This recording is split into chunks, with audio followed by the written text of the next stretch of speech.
आणि आता बातमी नीलम गोऱ्हेंची आहे। नीलम गोऱ्हेंचा निर्णय सभापती राम शिंदेंनी बदललाय। जिल्हा परिषदेच्या निवडणुकीतल्या राड्यानंतर साताऱ्याचे एसपी तुषार दोशी यांच्या निलंबनाचे निर्देश उपसभापती नीलम गोऱ्हे यांनी दिले होते, पण सभापती राम शिंदेंनी आता सुधारित आदेश दिलेत। चौकशी करूनच पुढील कारवाई करा असं राम शिंदे म्हणाले।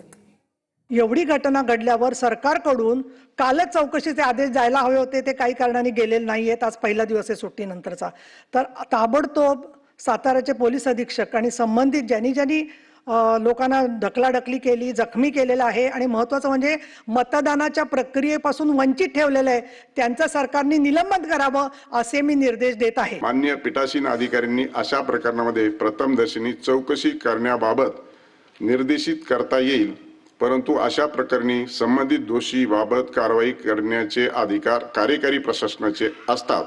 माननीय मुख्यमंत्री महोदयांनी केलेले संसदीय लोकशाहीतील तिन्ही स्तंभाबाबतचे विवेचन विचारात घेतले असून या प्रकरणी माननीय उपसभापतींनी दिलेल्या निर्णयावर शासनाकडून झालेल्या घटनेची चौकशी करून या प्रकरणी कायद्यानुसार योग्य ती कारवाई करावी या निष्कर्षाप्रत मी आलो आहे।